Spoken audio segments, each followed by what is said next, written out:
peine initié par un discours suivi par des millions dans le monde. Il y a de cela quelques jours seulement, à partir de son pays, le nouveau pacte rêvé par Macron entre l'Afrique et la France a-t-il déjà volé en éclats? Et à la base, y a-t-il bien des sentiments mal gérés? Nous allons voir tout cela dans quelques instants. Restez avec nous.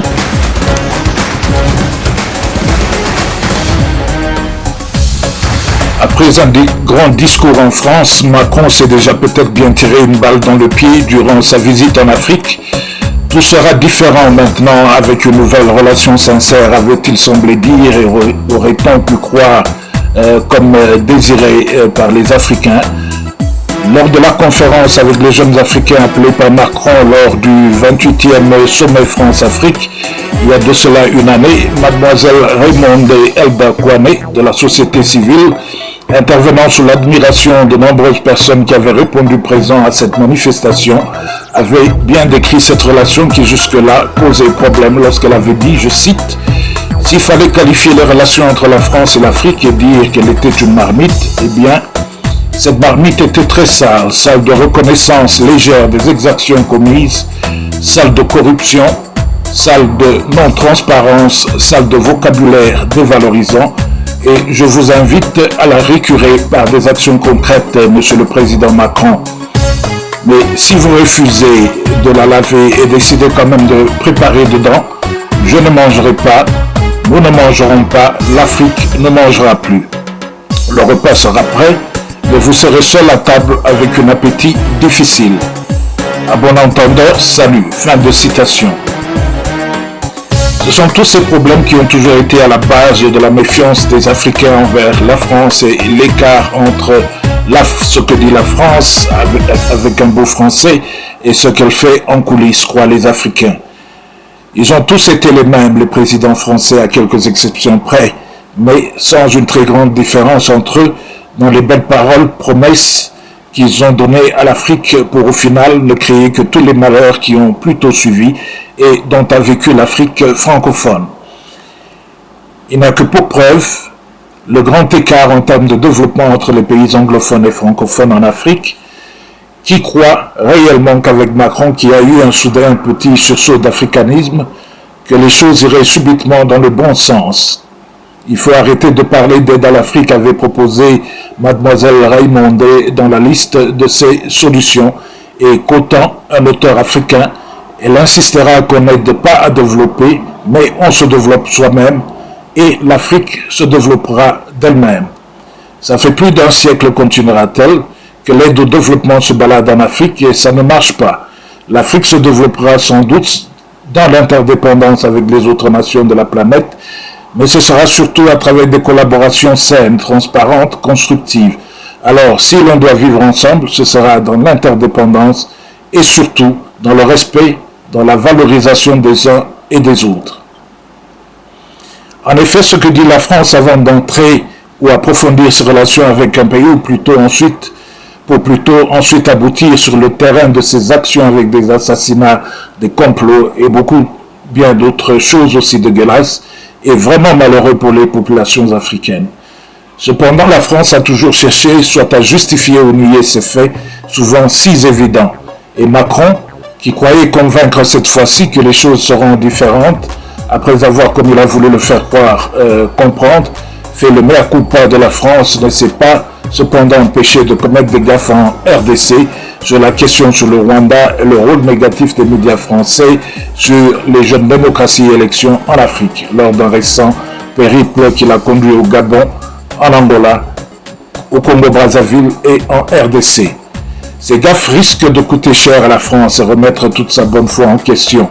En effet, sur la question des sanctions qui devraient suivre la suite logique de la condamnation du Rwanda, une occasion pour montrer comme le ferait un homme décidé à briser avec son passé en refusant de ne plus se laisser corrompre par des sentiments noirs qui l'empêchaient d'avoir des relations saines avec autrui, Macron n'a pourtant pas su, il me semble, se hisser à la hauteur du discours qu'il avait à peine prononcé il y a quelques jours avant de s'envoler pour l'Afrique, et ainsi réconcilier ses dires avec des actions concrètes appropriées. Il est par là. Merci beaucoup au président Emmanuel Macron. je suis désolé de revenir là-dessus. En décembre dernier, la secrétaire d'État Chrysoula Zakoro-Poulou a ouvertement condamné au nom de la France le soutien apporté par le Rwanda au M23. 3 mois plus tard, qu'est-ce qui fait qu'au plus haut niveau, vous n'arrivez toujours pas à le faire? Pourquoi la langue lourde sur cette question? Monsieur le Président, pourquoi le mot agression est considéré comme un mot tabou? Votre homologue est juste à votre côté l'a prononcé 6 fois, j'ai compté. Pourquoi avez-vous du mal à nommer l'agression rwandaise alors que tous les rapports indépendants le disent et le prouvent? Vous avez tout à l'heure parlé des discours de vérité. Alors le peuple congolais voudrait également entendre cette vérité de votre bouche, l'agression rwandaise. En effet, qu'attendaient tous les gens de bon sens sur la question des abus du Rwanda à l'est de la RDC et les sanctions qui devraient logiquement suivre sans trop se faire attendre? En tout cas, pas selon le voyage avec les mots, qui ne nous a amené qu'à nous rendre compte à la fin d'un bon petit temps que l'homme n'a pas pu s'assumer et tirer une conclusion aussi simple que « qui casse doit payer ». Un simple concept de droit qui gouverne les relations humaines et les États et garanti par les Nations Unies.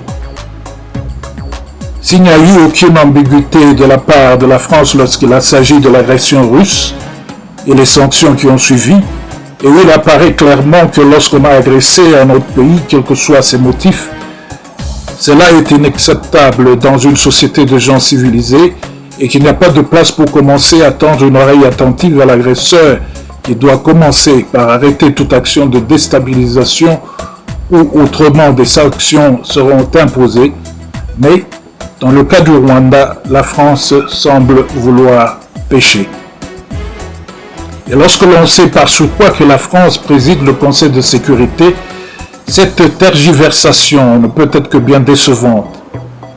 Mademoiselle Raymonde Eldakwane avait bien raison de parler d'une marmite sale par manque de transparence et bien d'autres choses aussi dégoûtantes. Il est difficile pour un pays qui a des intérêts cachés dans un pays, mais qui, comme un iceberg, ne peuvent être cachés outre mesure, de servir de juge au Conseil de sécurité lorsque ce pays est concerné.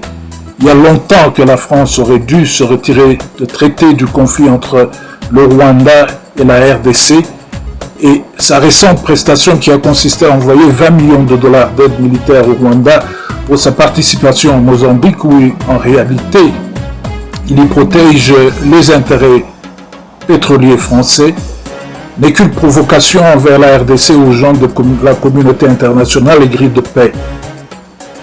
Comment autrement considérer cet acte si ce n'est pas aider les terroristes rwandais, supportés par des intérêts financiers internationaux avides de minerais gratuits et des terres qui s'enterrèrent à l'est de la RDC sous le label de M23. Demander à un comptable ce que signifierait recevoir un don par une entreprise qui aussi fait des œuvres bienveillantes quelque part au moment où il est frappé d'illégalité dans le premier objet de ses activités. Aider le Rwanda en ce moment où il a été reconnu comme auteur des exactions à l'est de la RDC par l'ONU et plusieurs organismes internationaux, et surtout lorsque vous êtes membre du Conseil de sécurité ou même un pays ordinaire, revient à un crime. Ceci tout en mettant encore de côté que vous présidez le Conseil de sécurité. Cela revient à faciliter la tâche au Rwanda en ce qui fait en RDC, parce qu'au lieu de l'asphyxier, maintenant vous faites le contraire de ce que les sanctions auraient dû faire, en lui donnant les moyens de mener 2 actions sur 2 terrains à la fois, et même d'utiliser complètement ses fonds contre le Congo. Voilà pourquoi Macron a difficile à parler sanctions pendant qu'il donne du souffle avec l'autre main. Voilà tout. Qui a parlé d'un discours sincère pour l'Afrique? Est-ce que Mélenchon n'aurait pas été l'idéal interlocuteur pour un nouveau pacte entre l'Afrique et la France? En tout cas, son message, et on voit qu'il y croit profondément, selon moi, et qu'il pense que les Français doivent changer de l'intérieur d'eux-mêmes, doivent se transformer profondément et transformer leurs croyances, et ainsi leur attitude à les changer en vrai et devenir naturellement sincères envers eux-mêmes et envers les autres sans forcer quoi que ce soit. Ceci est aussi vrai pour tout autre être humain vivant sur cette terre parce que notre combat n'est pas avec l'autre, mais avec nous-mêmes, avec notre véritable nous. Et l'extérieur ne fera que se conformer pour le bien de tous et sera beau à vivre. Son message est un message d'amour pour tous les peuples du monde et est approprié et sincère durant cette période de crise avec l'Afrique. Macron a-t-il donc cherché à récupérer un message qui ne lui convient pas et beaucoup d'entre nous avons découvert durant la campagne électorale parce qu'il faut réellement et profondément appréhender une croyance pour espérer agir tout naturellement. Est-ce que le problème de la France est dans sa langue? Et l'homme et la langue se sont mutuellement influencés et grandis ensemble au fil du temps et créé un problème de communication et d'expression. Est-ce que le problème de la langue française n'est pas dans le trop de mots pour dire quelque chose supposé être très simple? Nous savons déjà que dans n'importe quelle langue du monde, si une personne se met à purger beaucoup de mots, c'est qu'elle est nerveuse et que souvent le mensonge ou l'échappatoire n'est pas très loin. Que dire maintenant si cette langue, dans son acceptation et son évolution, s'apprête à cet exercice, c'est-à-dire à expliquer de simples concepts avec de longues phrases pour mieux s'expliquer pour une raison ou une autre? Autant de questions à se poser, mais en tout cas, la Bible nous dit que votre réponse soit oui ou non, le reste vient du diable. Quelque chose qui nous interpelle tous, dans sa difficulté à parler parfaitement le français, mais avec un joli accent méditerranéen, quand la ministre française des Relations africaines, je crois, parle, quelque chose de magique apparaît. Elle cherche des mots et des phrases et prend le temps de réfléchir profondément pour cela. Elle finit par trouver les mots et phrases justes, mais courtes et nécessaires.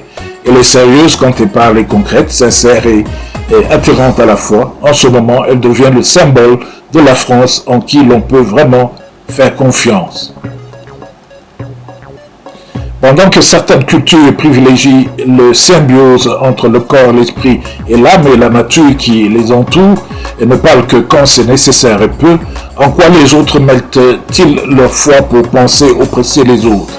J'aimerais ici dire que c'est sans préjudice que tout ceci est dit, et plutôt pour un monde bien meilleur.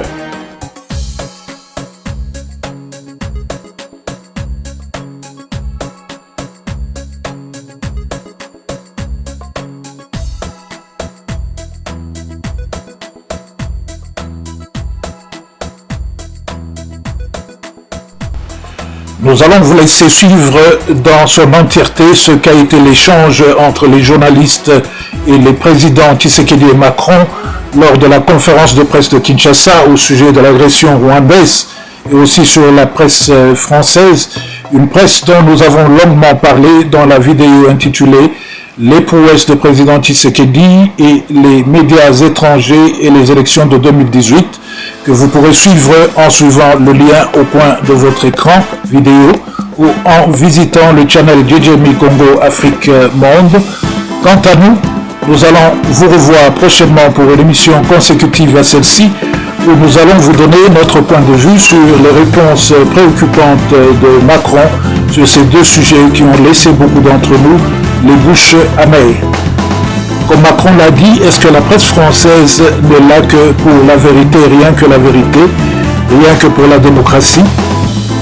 Il n'y a pas d'autres intérêts qui les fait jaser, du moins certains de leurs médias. Quel rôle avaient joué les médias français lors des élections de 2018 en RDC et autres en Afrique? Est-ce que la RDC n'a pas su protéger ses frontières ou d'autres forces avaient plutôt et continuent à jouer et la France au milieu de tout ça? Et enfin, nous parlerons de la question qui devrait en conséquence nous préoccuper tous et qui est, au vu de tout ça, est-ce que la RDC devrait ouvrir ses portes à la France ou pas? D'un côté, n'avons-nous pas voulu que les investisseurs entrent par la grande porte en RDC ou bien la France devrait plutôt être traitée comme un cas particulier? Nous allons en parler dans notre prochaine émission. Soyez donc nombreux à nous rejoindre car le sujet est de taille. N'oubliez pas de continuer à contribuer à l'effort national en cours pour les populations prises en otage par la guerre de l'Est. Retrouvez les détails bancaires dans notre toute première vidéo sur la problématique de l'exploitation du pétrole des forêts du Congo. Ils seront également repris dans la description ci-dessous. au revoir et bien de bonnes choses chez vous. Monsieur le Président, nous allons donc passer à la phase questions-réponses. Merci. Alors nous allons commencer par Michel Kifinda de Radio Kapi qui a une question, je pense, sur les aspects sécuritaires. Michel Kifinda, vous avez le micro. Merci. Je suis Michel Kifinda Ngoy de Radio Kapi. Ma question va s'adresser à Monsieur le Président Emmanuel Macron. Monsieur le Président, la mémoire congolaise retient d'une façon fraîche que la France a joué un rôle pertinent dans le génocide rwandais et surtout dans l'entrée des FDLR en RDC avec l'opération turquoise. Vous vous rappelez, il y a eu un couloir humanitaire. On a fait entrer des militaires avec armes et munitions malgré l'opposition de l'autorité congolaise. Aujourd'hui, la RDC a déjà enregistré plus de 10 millions de morts. On est victime de notre solidarité.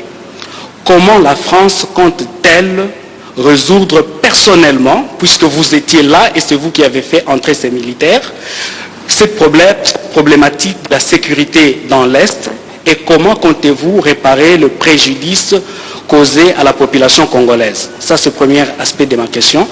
Le deuxième aspect de ma question, Monsieur le Président, puisque tous les rapports des experts des Nations Unies, Amnesty International et autres, attestent la thèse d'une agression rwandaise sous couvert du M23. Nous constatons que la France n'est pas assez chaude à condamner le Rwanda, à demander des sanctions, puisque vous siégez au Conseil de sécurité des Nations Unies, mais vous le faites avec agressivité contre la Russie. Pourquoi cette léthargie du côté congolais? Vous sentez-vous plus coupable de la mort de 800 000 Rwandais plutôt que de 10 millions de Congolais? Qui plus est, vous avez même donné 20 millions de dollars au Rwanda, pays agresseur à la RDC. La RDC peut-elle toujours continuer à considérer la France comme un pays ami? Merci, Monsieur le Président. Merci, Michel. Merci pour vos questions. J'ai dit dans mon propos introductif, et je vous le redis avec beaucoup de clarté, que la France est un allié de la RDC, continuera de l'être. J'ai dit avec beaucoup de clarté comment nous voyons la situation aujourd'hui, condamnant toute forme de pillage, de balkanisation, de menace de la souveraineté de votre pays. Je suis prêt à ouvrir tous les dossiers de l'histoire. Je l'ai fait avec le Rwanda. Si c'est le souhait du président Tshisekedi, je suis totalement favorable à ce qu'il y ait une commission d'historiens qui puisse assigner les responsabilités aux uns et aux autres. Vous avez rappelé une page sombre de l'histoire de la région. La France a assumé d'ouvrir tous ses livres et de la faire écrire par des historiens de manière totalement indépendante. Je pense que vous avez fait un raccourci qui, lui, n'a rien d'historique ni de juste entre le rôle qu'a pu jouer la France et la situation dramatique que j'évoquais, et la guerre, la deuxième guerre, avec les millions de morts dans votre pays, dont je rappelais la gravité. Donc je récuse le raccourci que vous avez fait et la responsabilité qu'on pourrait assigner à la France, parce que je suis pour la vérité, mais toute la vérité, je ne suis pas pour prendre tous les fardeaux. J'essaie de prendre les miens, et c'est déjà bien. Donc, oui, pour une commission d'historiens, pour faire ce travail, s'il vous semble utile, s'il semble utile au président, et donner les faits. Ensuite, soyons clairs, quelle est la situation depuis 1994 ? Plusieurs pays de la sous-région, il n'y en a pas qu'un, plusieurs, sont rentrés dans votre pays, et plusieurs groupes rebelles y ont prospéré, captant d'ailleurs beaucoup de richesses minières économiques qui devraient revenir à votre peuple. Et depuis 1994, ce n'est pas la faute de la France, pardon de le dire dans des termes aussi crus, vous n'avez pas été capable de restaurer la souveraineté, ni militaire, ni sécuritaire, ni administrative de votre pays. C'est aussi une réalité. Il ne faut pas chercher des coupables à l'extérieur de cette affaire. Et donc on en est dans cette situation qui a conduit à des drames absolus, à cette deuxième guerre, à des millions de morts, qu'on ne doit pas oublier, à la nécessité aussi, ce qui est une responsabilité qui doit se faire ici, ce n'est pas la France ou d'autres de le faire, de mettre en place une vraie justice, une justice transitionnelle qui est la clé pour que celles et ceux qui parfois ont tué soient jugés. Et parfois ils évoluent encore, ils sont là, ils sont encore avec des responsabilités. Comment voulez-vous qu'il y ait une paix durable et de la confiance dans un pays quand la justice n'est pas passée? Ne demandez pas, n'accusez pas la France pour quelque chose qui dépend de vous, là. C'est une réalité aussi. Mais très clairement, sur cette situation, depuis 30 ans, a pris un tour inacceptable. Donc voilà, oui pour faire la vérité sur l'histoire, non pour prendre tous les fardeaux, et si on est clair, soyons clairs jusqu'au bout et assignons toutes les responsabilités, y compris les responsabilités congolaises, y compris les responsabilités de la sous-région. Bâtissez une armée solide, construisez la sécurité et le retour de l'État partout sur le territoire, faites passer la justice transitionnelle pour que vous n'ayez pas des coupables et des criminels de guerre encore en responsabilité ou sur le terrain, soyez intraitables avec tous les voisins de la région quand ils viennent vous piller et nous serons à vos côtés. Je ne peux pas être plus clair sur ce sujet. La clé dans la durée, on l'évoquait avec le président Tshisekedi.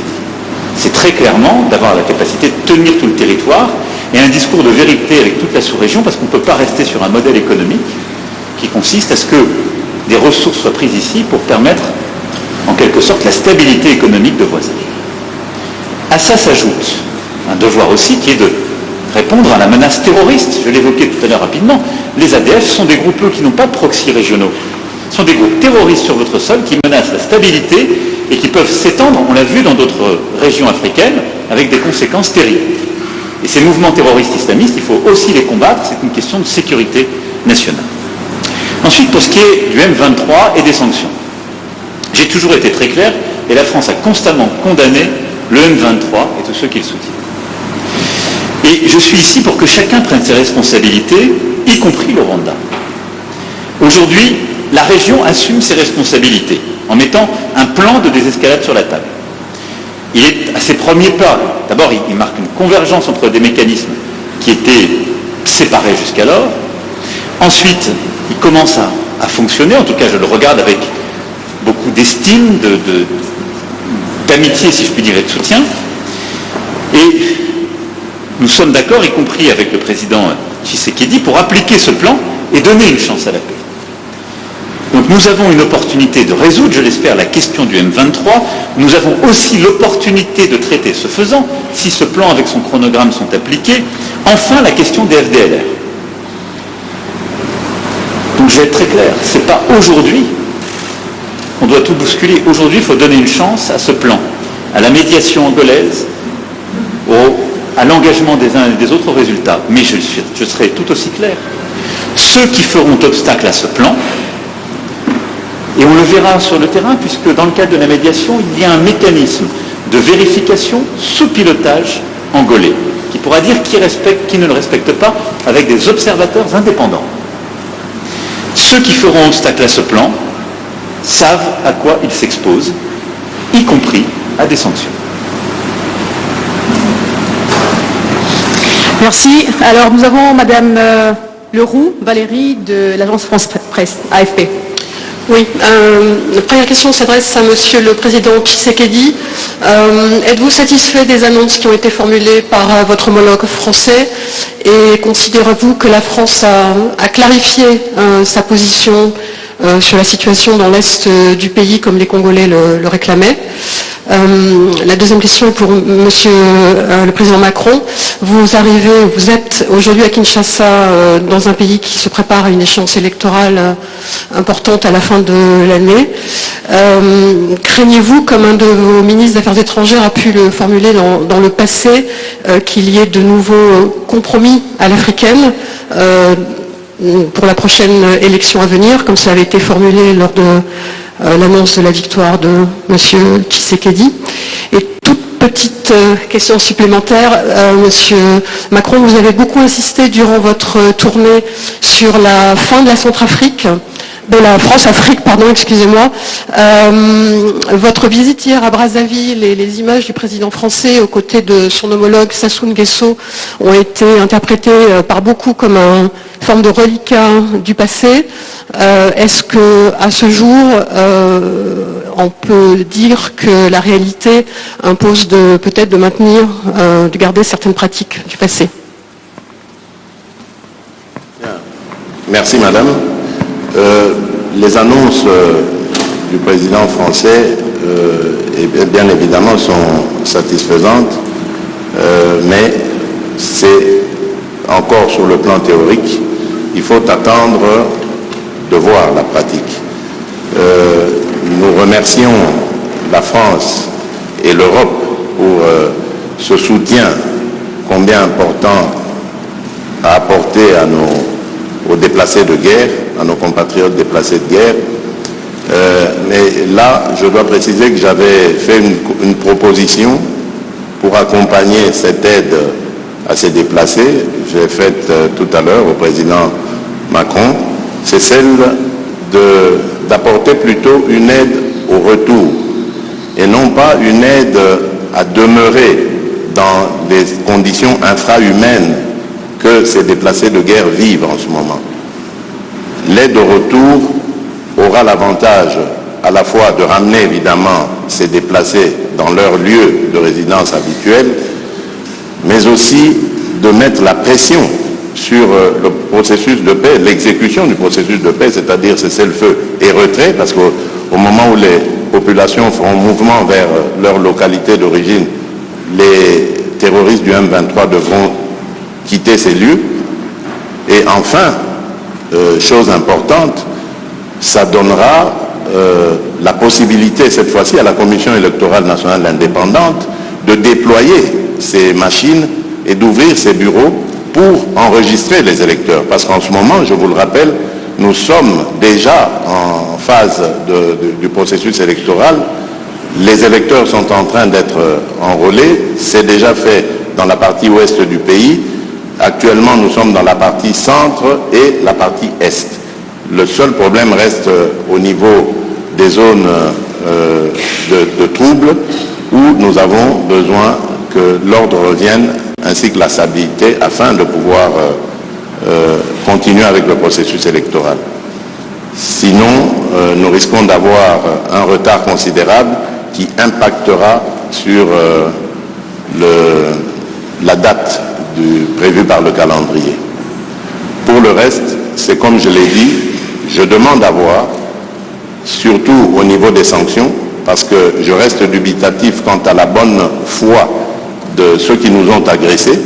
Il n'y avait aucune raison, je le rappelle, qui justifiait cette agression, si ce n'est que des raisons économiques, mais propres au Rwanda, instigateur de cette agression.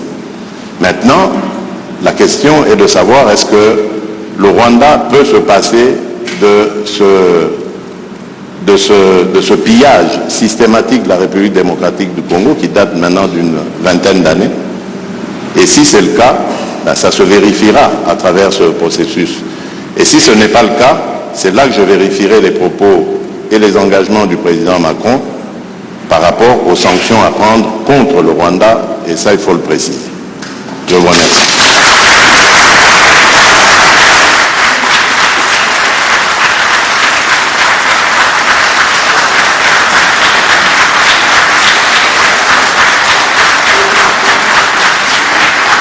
Alors, il y avait une partie de la question qui était adressée au président Macron. Alors, je veux d'abord peut-être dire très clairement que j'ai expliqué la position de la France. Nous avons pris des engagements humanitaires et politiques très clairs, y compris d'ailleurs sécuritaires. Mais ce n'est pas la France qui apportera la solution. Et je le dis ici avec beaucoup de clarté et d'humilité. Et je pense que c'est à la fois l'honnêteté et c'est la condition pour pouvoir être heureux. Parce que si on attend trop de quelqu'un ou si on arrive là dans le sentiment qu'on pourrait résoudre tous les problèmes, on finit tous malheureux. C'est pas vrai. Bon, ensuite, je l'ai dit au président, moi je soutiens le processus. Je fais confiance aussi à l'engagement du président Lourenço. Et j'espère en quelque sorte ne pas avoir à aller jusqu'aux sanctions, parce que ça voudrait dire que le chemin aura été respecté. Et je pense que tous ici dans cette salle, c'est ce que vous préférez. Parce que c'est ça qui permet d'éviter la guerre et de recouvrer une situation de stabilité. Enfin, sur les questions humanitaires, je voudrais distinguer deux choses. Il y a le pont humanitaire qu'on a décidé qu'on va financer de court terme, et il faut le faire parce que c'est livrer du matériel médical, de quoi se nourrir dans des situations d'urgence. Et ensuite, il y a la question de réfugiés et de déplacés, et je souscris à ce qui a été dit par le président, et nous accompagnerons ce mouvement sur le retour de ces populations vers des lieux qui auront été libérés par les M23. Puis le président m'a aussi parlé d'autres camps de réfugiés, cette fois-ci côté rwandais. Sur ce qui est des élections à venir, il y a un calendrier, il y a un engagement. La France a toujours été très claire, c'est-à-dire là aussi. Je pense que si on veut que les choses marchent, il faut partir avec de la confiance et se donner les moyens de la confiance. Et donc qu'il y ait un processus loyal, qu'il y ait une commission nationale indépendante qui suive le processus, avec des personnalités incontestables d'un point de vue politique et neutre, et qu'il y ait des systèmes et l'organisation du vote qui soient aux meilleurs standards, et qu'il y ait des observateurs régionaux, internationaux, déployés partout, avec peut-être d'ailleurs une association des communautés religieuses pour que de manière très locale il puisse y avoir des observations dans chaque bureau de vote, et qu'il y ait un processus de confiance qui soit mis en place. Donc moi j'ai confiance en cela, je sais combien le président Tshisekedi, qui est le fruit d'une alternance politique, est attaché à la clarté démocratique. Il n'y a aucune raison pour que les choses ne se passent pas dans les meilleures conditions. Et le rôle de la communauté internationale, c'est d'y aider en fournissant les moyens, la bonne organisation et le reste. Pour ce qui est de la France-Afrique, dont vous avez parlé, et de la fin de la France-Afrique et du fait qu'il n'y ait plus de France-Afrique, je ne suis pas sûr qu'on soit dans le meilleur pays pour en parler. Pas une façon de me défausser. Absolument. Mais c'est une réalité, là aussi. Mais qu'est-ce que ça veut dire? Ça veut dire qu'on assume tout et qu'on parle d'un nouveau pas. Le président Sassou Nguesso est président depuis longtemps dans son pays. Bon, c'est pas le choix de la France. Ça fait 14 ans qu'il n'y avait pas eu un président français qui était là-bas, et c'est normal que ce ne soit pas le choix de la France, parce qu'il se trouve qu'il n'est pas président français. Donc, quand on va au Congo-Brazzaville, parce qu'il faut humilier personne quand on fait une tournée régionale, ça ne me choque pas particulièrement que le président français rencontre le président du Congo.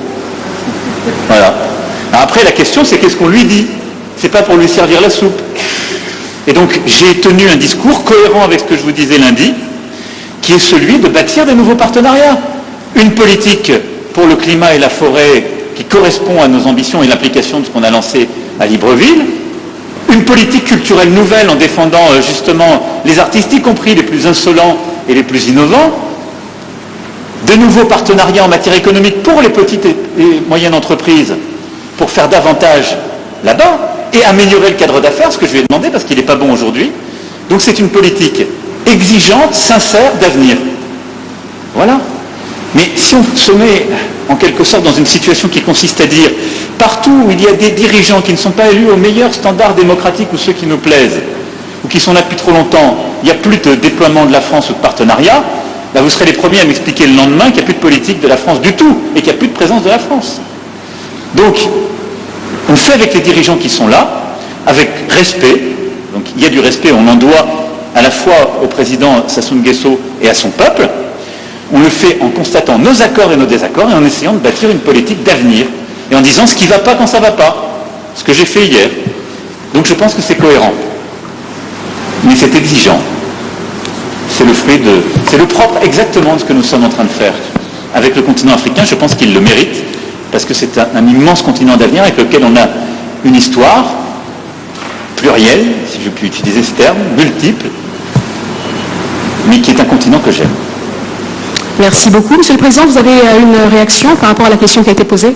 Oui, je voulais réagir par rapport à cette question sur le compromis à l'africaine, enfin ce petit commentaire, pour dire que, voyez-vous madame, c'est justement ça qui doit changer dans nos rapports avec la France en particulier, mais l'Europe en général, l'Occident.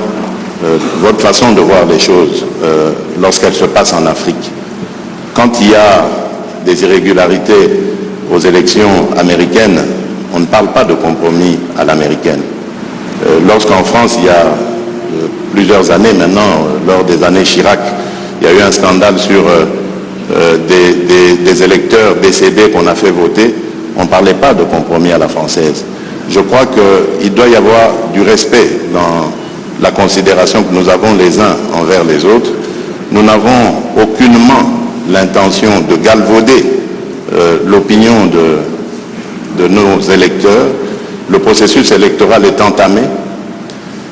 Nous avons tiré suffisamment la sonnette d'alarme pour dire que s'il y a risque de dérapage, ce n'est pas à cause des autorités du pays ni des responsables de la CENI, c'est simplement dû au fait que nous sommes un pays agressé par le Rwanda l'agression à laquelle d'ailleurs a fait suite un déplacement massif de population, d'électeurs, qui pouvaient être en ce moment en train d'être enrôlés, mais qui malheureusement ne peuvent pas à cause du fait qu'ils sont loin de leur base. Et à cause de cela, nous risquons de prendre du retard dans l'enrôlement, et s'il y a retard dans l'enrôlement, il y aura retard dans le vote de la loi sur la répartition des sièges, parce que c'est très important, c'est en juin qu'elle doit intervenir, pour que nous puissions ensuite aller sur un processus électoral crédible.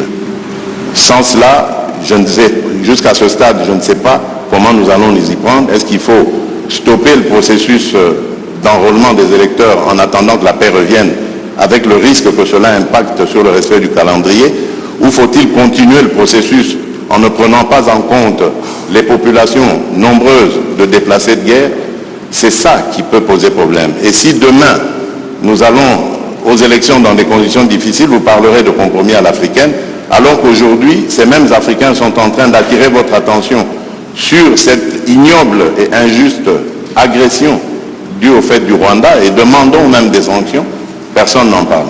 Voilà ce que je voulais apporter comme précision pour dire, ça aussi, ça doit changer dans la manière de coopérer avec la France et l'Europe. Regardez-nous autrement, en nous respectant, en nous considérant comme de vrais partenaires, et non pas toujours avec un regard paternaliste, avec l'idée de toujours savoir ce qu'il faut pour nous, et non pas pour...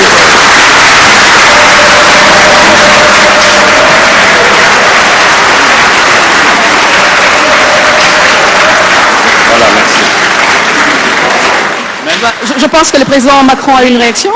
Malgré les vivas, si le président Tshisekedi m'y autorise, je voudrais apporter un commentaire au commentaire.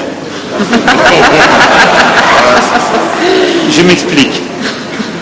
D'abord, je pense que c'est très bien parce qu'on lève beaucoup de malentendus à travers ce jeu de ping-pong. D'abord, je veux que vous sachiez que quand il y a des problèmes électoraux aux États-Unis d'Amérique ou en France, la presse française en parle. Elle les dénonce, elle l'explique, elle s'en saisit, et elle en parle de manière aussi intraitable qu'elle le fait quand elle parle de vous. Donc il n'y a pas de double standard. Ce qui serait inquiétant, c'est si la presse française n'en parlait pas pour vous, mais elle en parle aussi pour nous. Mais pas de compromis. Non, mais elle parle de tout, elle parle de malversation quand il y en a. Elle parle beaucoup plus, elle va beaucoup plus loin, il n'y a pas de sujet. Elle essaie de dire la vérité, c'est le travail d'une presse indépendante. Et donc, il ne faut pas être choqué que la presse, quand elle a écho, quand elle entend des oppositions qui disent qu'il y a des problèmes, vous pose la question. Ce serait un double standard si elle disait on est en Afrique, donc on ne pose même pas la question, c'est pas un sujet. Non, elle pose la question, mais elle le fait aussi chez nous. Chez nous. Et il se trouve que chez nous, quand il y a des malversations politiques, je ne voudrais pas que des malentendus s'installent, y compris quand on fait référence au président Chirac, il y a des procès qui sont faits. Et les gens sont condamnés, parce qu'il y a une justice indépendante. Donc il y a une presse indépendante et une justice indépendante. Ça crée une démocratie qui est parfois vibrante. Alors je ne dis pas que on se fait attaquer, mais c'est très bien. Ça permet des alternances démocratiques et ça permet de bâtir par cette maïotique une vérité. Ça, c'est la première chose. Ne croyez pas qu'il y a un double standard, ça n'est pas vrai. Ne croyez pas que ce soit de l'irrespect, ça n'est pas vrai, parce que les journalistes français, européens ou américains posent les mêmes questions à leurs dirigeants chez eux. La deuxième chose, et ça me permet d'insister, parce que le président a parlé de la France en répondant à la question. Quand un ou une journaliste française pose une question, ça n'est pas le gouvernement de la France. Et c'est bien comme ça. Mais il ne faut pas tout confondre. Non, parce que, non, mais c'est pas une position de la France. Je faisais allusion. Parce qu'il n'y a pas de... Je faisais allusion au propos de Le Drian. Lui, il est officiel français. Oui, mais... Le compromis à l'africaine, c'est Le Drian, c'est pas la journaliste. C'est exact, mais ce compromis... Mais cette formule, président, on sait d'où elle est sortie et on sait le contexte électoral. Non, mais on sait le contexte électoral. Et il n'y avait pas de caractère de mépris dans la formule de Jean-Yves Le Drian. À Nairobi, d'ailleurs, grâce à toi, on a pu s'expliquer avec. Et la France a beaucoup œuvré, vous le savez ô combien, pour qu'il y ait alors une alternance, qui n'aurait pas été à ce moment-là un mécanisme spontané. Je ferme cette parenthèse, mais je voulais faire cette précision. Pardon. Merci, très bel échange. Alors je pense qu'on va peut-être réduire la phase questions-réponses, il nous en reste 2. Alors messieurs les journalistes...